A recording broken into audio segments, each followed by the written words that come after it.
Flair and Harley Race. You guys know my history back when Race was running his home territory and his own promotion, Missouri. World Legion, I believe it was, wrestling. I don't think it was World League. I'm pretty sure it was World Legion Wrestling. My brother, Jack Master John Diamond, went out there to train and work a couple of shows, and I talked to Harley, geez, probably at least a half dozen times on the phone. I want to say this probably was in the mid to late 90s, maybe late 90s. I don't think the early 2000s, but we went back and forth for a while Harley was running his territory, and being able to talk to him and allowing him allowing me to talk to him and picking his brain and listening to me and trying to get me out there. I never did make it out to Missouri to work for him, but Diamond did.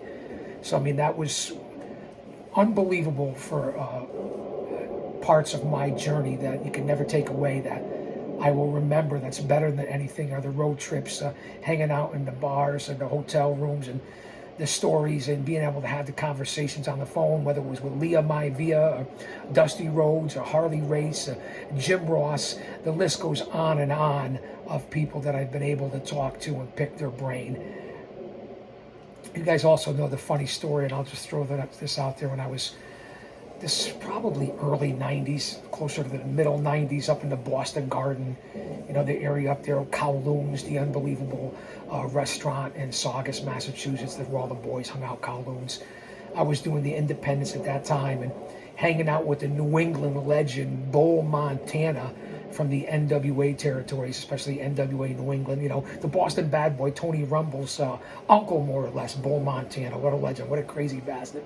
Crazy son of a bitch. Hanging out with him, and we got a chance to get into the dressing rooms at the Boston Garden. And Bull introduced me as Kevin Sullivan's tag team partner, which I was not, because I was not a wrestler. I was a pro wrestling manager who took the bumps. So we'll say maybe part-time in-ring performer. I didn't wrestle the full matches. Although I've been inside the ring during matches, took my bumps. You guys understand, old school a la Fred Blassie, Captain Lou, a la Jim Cornette.